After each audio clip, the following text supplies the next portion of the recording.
இந்தம்மா.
மாதவா, மாதவா, இத கொண்டு போய் கொட்டிட்டு வா. இந்த பூஜை தான் நம்ம குடும்பத்துல முக்கியமான பூஜை. மருமகளுக்கு நாங்க இதை எடுத்து வச்சிடுவோம். அதனால மகாலட்சுமி சந்தோஷப்பட்டு கிரகலட்சுமிக்கு வரத்தை கொடுப்பா.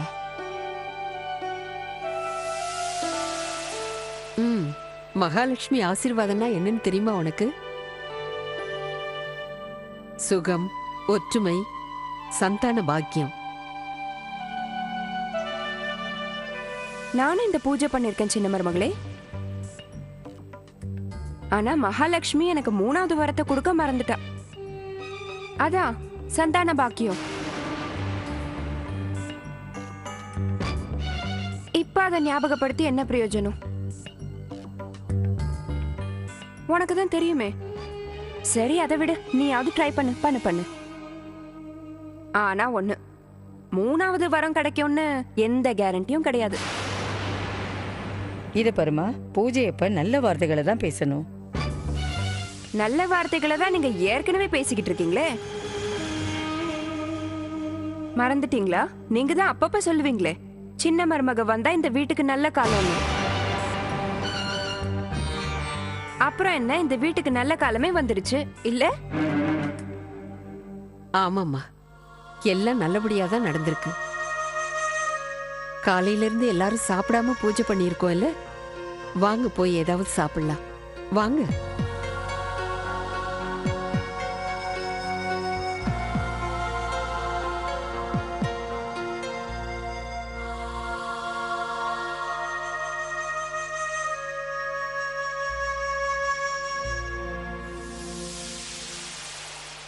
கடவுளே, ராதிகாவோட போட்டோ பாட்டிமா ரூமை தவிர எங்கேயும் போக கூடாது ப்ளீஸ்.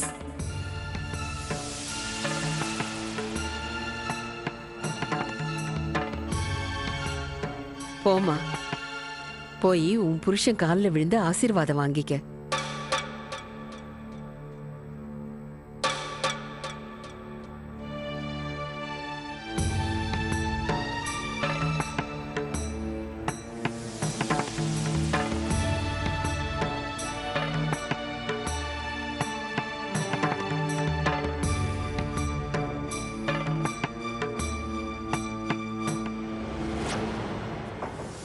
இது வரைக்கும் நீ இந்த ரூம் பக்கம் வந்ததே இல்லையே. அப்படி என்ன முக்கியமான பொருளை இங்க தேடுற?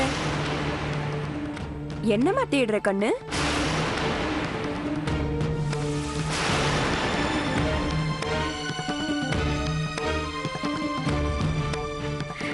எனக்கு புரிஞ்சிடுச்சு. கிடைக்கல, எப்படி கிடைக்க விடுவேன்? எனக்கு தெரியும். உங்களோட அந்த கல்யாண போட்டோவை பார்க்கறதுக்கு நான் எவ்வளோ ஆசையோட இருக்கேன் தெரியுமா? அதுக்குள்ள நீ வந்து தேடினா உன் கையில கிடைக்க விடுவேனா? நான் தான் அந்த கல்யாண போட்டோவை எடுத்து இங்க ஒளிச்சு வச்சேன். என் சின்ன மருமக அதை தான் தேடி இருக்கா.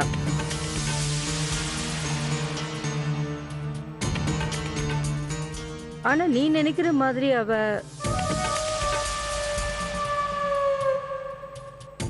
சரி, அதெல்லாம் விடு.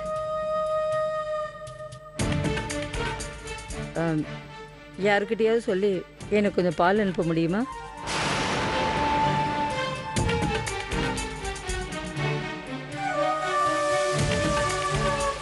நீ வாமா. உக்கார். எனக்கு எல்லாமே தெரியும். நிச்சயமா இது தேவாவோட வேலை தான். பாட்டியம்மா ரூமுக்கு போய் ஃபோட்டோ எடுத்துட்டு வான்னு சொன்னான்ல. வர வர அவன் ரொம்ப மாறிட்டான். அவனே வர வேண்டியதானே. அப்படியே மூஞ்சிலே குத்து வேணாம். நம்ம 2 பேரும் சேர்ந்து பார்க்கலாம். இதை பாரு, இதை பாரு, எவ்வளோ அழகா இருக்குல்ல.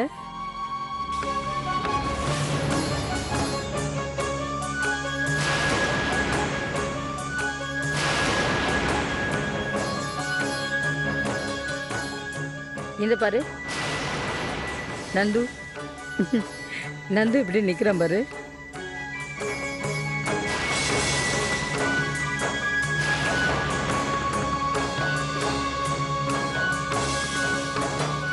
இதோ இதோ இந்த போட்டோ பாரு. இதுல ரொம்ப அழகா இருக்க நீ. ஒருவேளை ராதிகாவோட போட்டோ முன்னாடி வந்துச்சுன்னா என்ன சொல்றது? யோசி விஷாக்கா, நல்லா யோசி.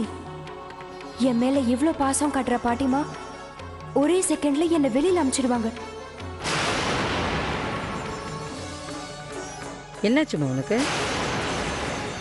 ஏன் உன் முகம்ல மாறி இருக்கு? பயந்துருக்கியா? தேவா ஏதாவது சொன்னானா?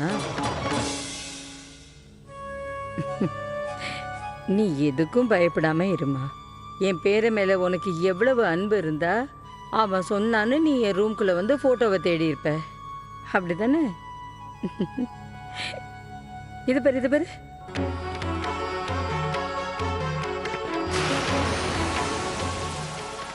இது இன்னும் நல்லா இருக்கு. பாட்டிமா,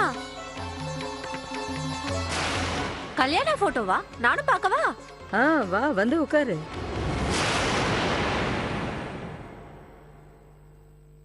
மீதி போட்டோ எங்க? ஓ, உன் கையில் இருக்கா? சரி, அதை நீ முதல்ல பாரு, அப்புறம் நான் பார்க்குறேன். கொடு.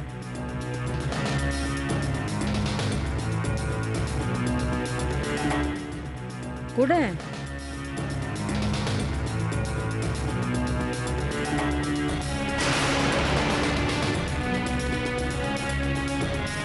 பாட்டிமா, தோ வந்துட்டான். ராணி இங்க இருக்கால்ல?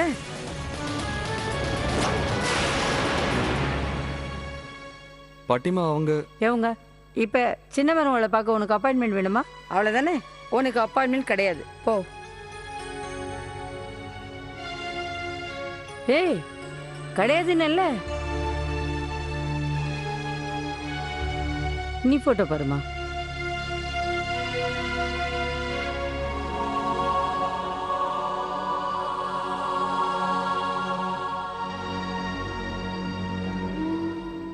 இந்த அன்புக்கு சொந்தக்காரி இவ இல்ல, அவ வேற ஒருத்தி பாட்டிமா.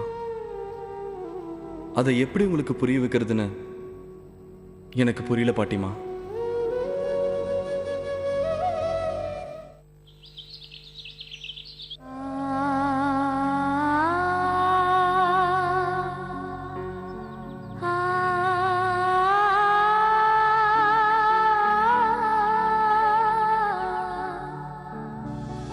இந்த பொண்ணு ஏன் இப்படி சும்மா இருக்கணும்? கல்யாணம் இவளுக்கு தானே நடந்தது, இவளுக்கு தானே அவன் புருஷன்.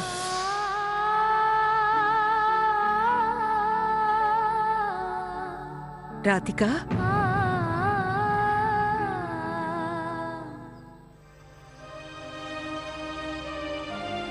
சொல்லுங்கம்மா. உங்க அப்பா கிருஷ்ணர் கோவிலுக்கு பூஜை பண்ண போயிருக்காரு. இந்த பையன் இங்க வச்சுட்டு போயிட்டாரு. கொண்டு போய் கொடுத்துட்டு வரியா? அது எங்க இருக்குமா? அதாம்மா, பெரிய மலைக்கு பக்கத்துல.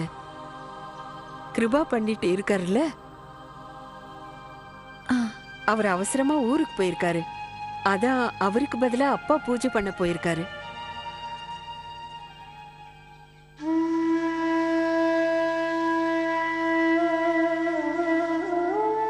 ராதிகா, பைய வாங்காமலே போற?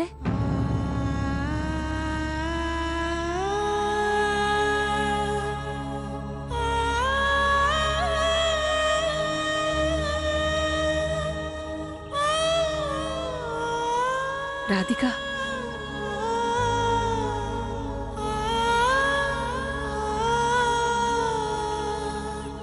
அது நீ போகக்கூடாது எனக்கு தெரியும். உங்க அப்பா பேசினதை கேட்டு நீ ரொம்ப கவலைப்படுறேன்னு எனக்கு தெரியுது. ஆனா நீ எதுக்கும் கவலைப்படாம இருமா. விஷாக்கா அங்க புகுந்த வீட்ல சந்தோஷமா தான் இருக்கா. நான் அவகிட்ட போன்ல கூட பேசினேன். நீ அவளை பத்தி கவலைப்படாதம்மா. எல்லாமே சீக்கிரம் சரியாயிடும்.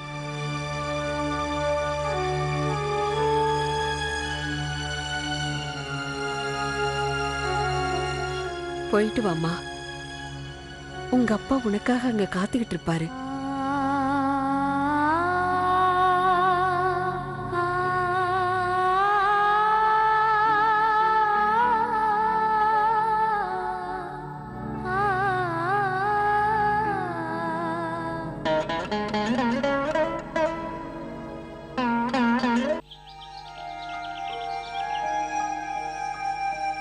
அப்பா கூப்பிட்டீங்களா? ஏதாவது முக்கியமான வேலையா? உங்க சித்தப்பாவையும் அர்ஜுனையும் கூப்பிட்டு இருக்கேன், அவங்களும் வரட்டும். அண்ணா நாங்க வந்துட்டோம். வணக்கம் பெரியப்பா. நல்லா இருப்பா. கோவில் சம்பந்தமா ஒரு பெரிய பொறுப்பை என்கிட்ட ஒப்படைச்சிருக்காங்க. அது சம்பந்தமா பேசுறதுக்காக தான் உங்க எல்லாரையும் இப்ப இங்க வர சொன்னேன். புரோகிதர் ட்ரஸ்ட்ல இருந்து பக்தர்களுக்காக தர்மஸ்தலா கட்டணும்னு தீர்மானிச்சிருக்காங்க. இந்த ஏரியாக்குள்ள சின்ன சின்ன கோயில்கள் இருந்தாலும் பக்தர்கள் நிறைய வராங்க. இது ரொம்ப பெரிய ப்ராஜெக்ட். கோடிக்கணக்கான பணம் சம்பந்தப்பட்டிருக்கு. இந்த வேலையை சுறுசுறுப்பான இளைஞர்களால தான் செய்ய முடியும்னு நான் நினைக்கிறேன். அவங்க கிட்ட தான் முழு திறமையும் இருக்கும் தான் நான் இந்த திட்டத்தை போட்டேன். ரொம்ப நல்ல திட்டம். நல்ல திட்டம்ண்ணா. ரொம்ப அருமையான திட்டம் போட்டிருக்கீங்க. ரொம்ப நல்ல யோசனைண்ணா. இந்த மாதிரி திட்டங்களை இந்த கிராமத்தில் இருக்கிற இளைஞர்களால மட்டும்தான் செய்ய முடியுங்கிறது உண்மை. ஆமாண்ணா, நீங்க பேசாம இந்த பொறுப்பை நம்ம அர்ஜுன்கிட்ட கொடுத்துட்டு நீங்க நிம்மதியா இருக்கலாம்ண்ணா.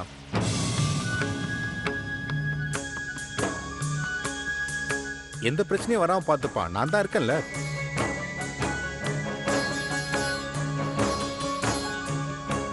நீ சொல்றது உண்மைதான் சுஷித். ஆனா நான் வேற மாதிரி யோசிச்சு வச்சேன்.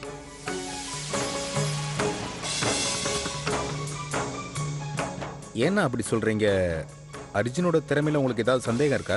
அதெல்லாம் இல்ல சுஷித். அர்ஜுன் ரொம்ப திறமைசாலின்னு எனக்கு நல்லாவே தெரியும். இது வரைக்கும் அர்ஜுன் தானே எல்லா வேலையும் பார்த்துக்கிட்டு இருந்தான். ஆனா இப்ப இந்த வேலையை மட்டும் தேவா கிட்ட கொடுக்கலான்னு யோசிச்சு வச்சிருக்கேன்.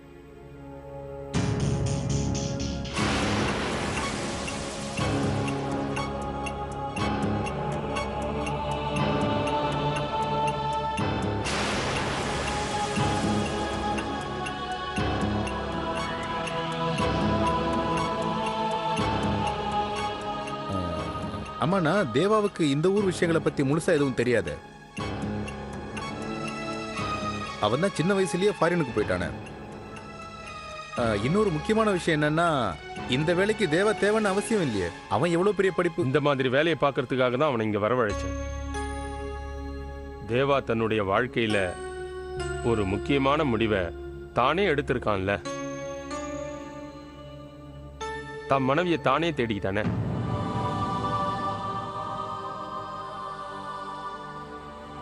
அதுல இருந்து எனக்கு அவன் மேல முழு நம்பிக்கை வந்துடுச்சு. இல்லைன்னா தேவா விஷாக்கா மாதிரி ஒரு பொண்டாட்டியை தேர்ந்தெடுப்பானா? தன்னோட வாழ்க்கையே அவன் சரியா நிர்ணயிச்சுக்கிட்டான். அதெல்லாம் சரிதான்னா உங்களுக்கு தெரியாததா என்ன? சரி, நான் போயிட்டு வரேன். கோயில் கமிட்டி ஆபீஸ்ல எனக்காக எல்லாரும் காத்துக்கிட்டு இருப்பாங்க.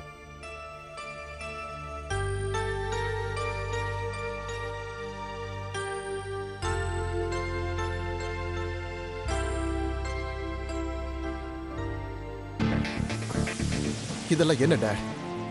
இதெல்லாம் என்ன? இவ்வளவு நாளா இது எல்லாத்தையும் நான் தானே பாத்துக்கிட்டு இருந்தேன். அவனுக்கு இதை பத்தி என்ன தெரியும்? எனக்கே அவர் சவால் விடுறாரா? ஆனா அவர் விடுற எந்த சவாலையும் நான் ஏத்துப்பேன். நான் சும்மா விட மாட்டேன்.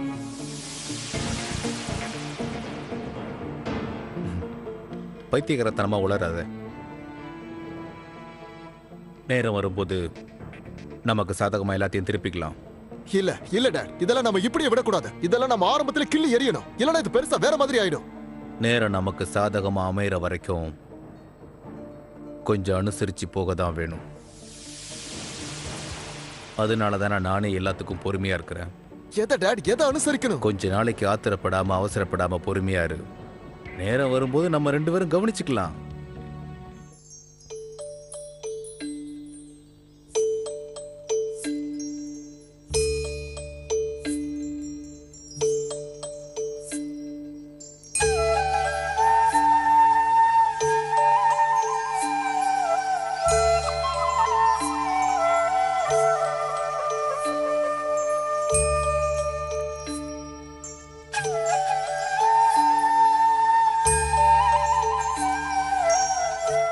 சின்ன பொண்ணுக்கு சம்பிரதாயம் எல்லாம் பண்ணாங்களா? அப்படி பண்றது எவ்வளவு பெரிய தப்பு தெரியுமா? டோலியில உட்கார்ந்துக்கிட்டு புகுந்த வீட்டுக்கு போனவ நிச்சயமா அங்க நிம்மதியா இருக்க மாட்டா. ஒரு அப்பாவி பொண்ணோட வாழ்க்கையை கெடுத்துட்டு அவ அந்த வீட்டுக்கு வாழ போயிருக்கான்னா அது மகா பாவம், பெரிய பாவம்.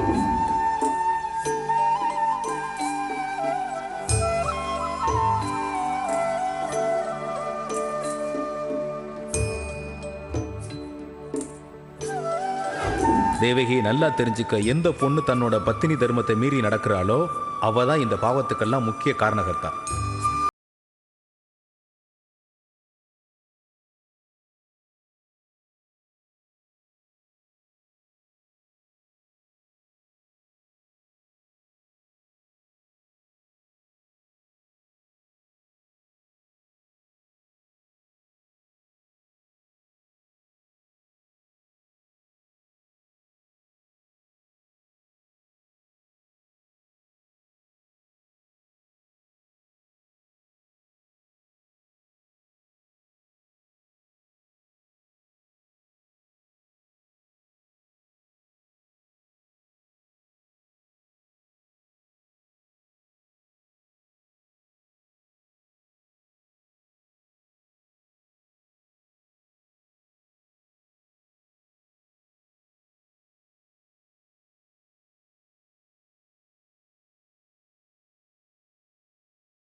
என்ன நடக்குது இங்க சாஸ்திரி?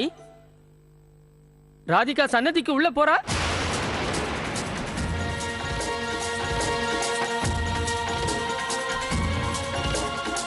ராதிகா,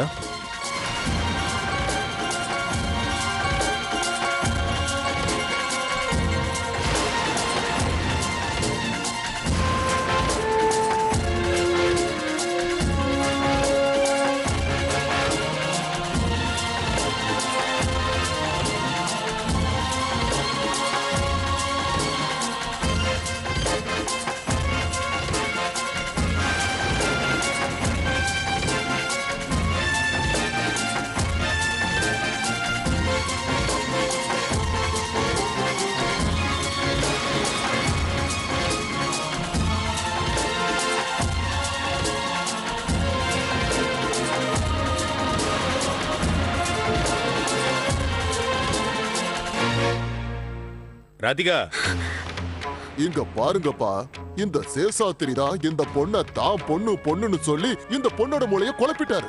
இல்லன்னா இந்த கோயிலுக்குள்ள நுழையிற தைரியம் இந்த பொண்ணுக்கு வந்திருக்குமா? நீங்க சும்மா இருங்க. நல்ல வேளை அவ உள்ள போறதுக்கு முன்ன நான் பார்த்தேன். இல்லன்னா சன்னதிக்கு உள்ளேயே அவ போயிருப்பா. அதுக்கு நாம என்ன பண்றது? ஏன் அப்படி பண்ண ராதிகா? இதுக்கு முன்னாடி நீ இப்படி பண்ணது இல்லையே. உனக்கு கோவிலோட நியாய தர்மங்களை பத்தி நல்லாவே தெரியுமே. எவ்வளவு பெரிய தவறான காரியத்தை பண்ணிருக்க. எல்லார்கிட்டயும் மன்னிப்பு கேளு.